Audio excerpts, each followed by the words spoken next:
tackles, but I know he has one of those records. Yeah. Well, anyways, my question to you is, they obviously have Allgeier and they have Kyle Pitts. And I heard somewhere that, Bijan Robinson is expected to be like less of a red zone player, more of like a receiver out of the backfield. I heard a little bit about that. What, how are they going to use him in his first year? Obviously, he's a high pick, one of the highest running backs ever drafted, which I think it's worth it because this guy is just so elusive, really never, ever goes down on the first tackle, ever.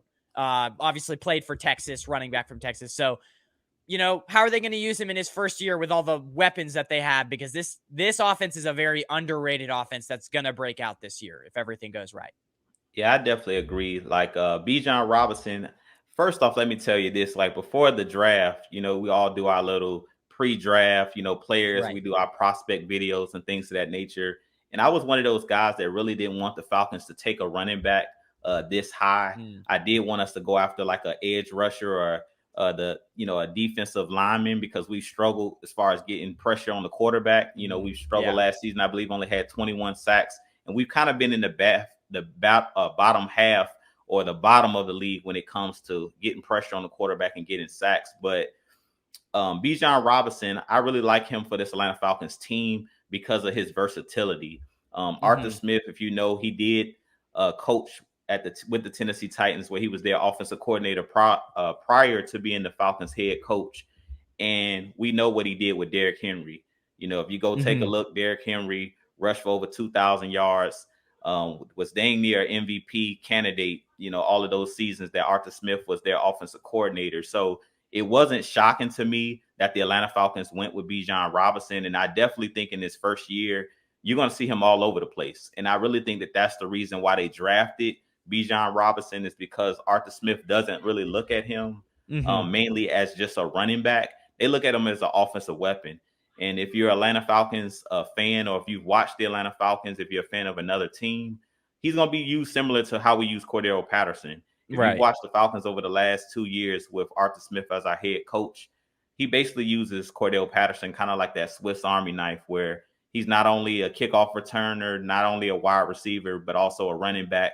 And I see them using Bijan Robinson in the same way, similar to a Cordero Patterson. He's just a younger version.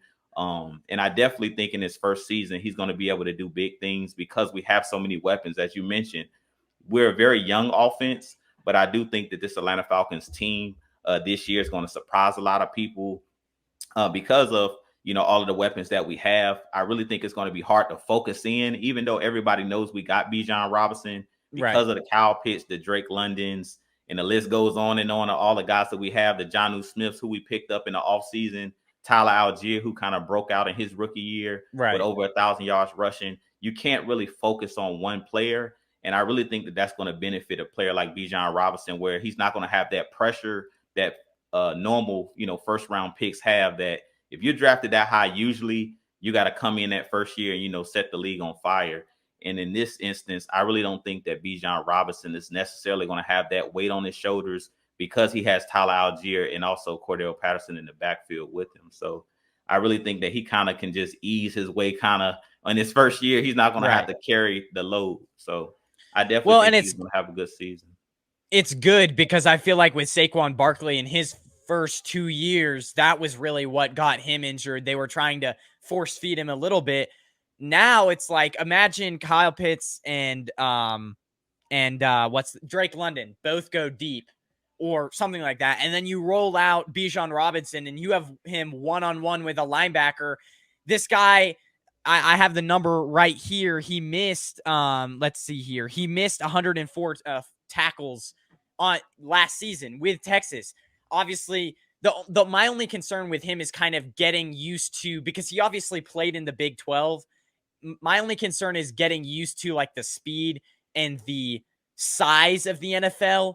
But if he can get past that, I think having Allgeier, like you said, is going to benefit, because it's like, you don't need to give him 20 carries per game. Give him like 12 carries per game, 4 catches, and he's going to be able to, by the end of the season, really hit his stride. And so, Yeah, I mean, you're going to be able to do so many things one-on-one with him out of the backfield. It's going to be scary to say the least. And this is how you really properly train a running back to come into the NFL, because I feel like a lot of times what you have is you have running backs who the first 2 years get used a lot, and then the rest of their career only lasts about 6 good years. Now, if you save him for like 2-3 years, it's like he could go 10, 11 years into his career and still be very productive. So that's really what stands out to me. And yeah, you guys are in a perfect position here.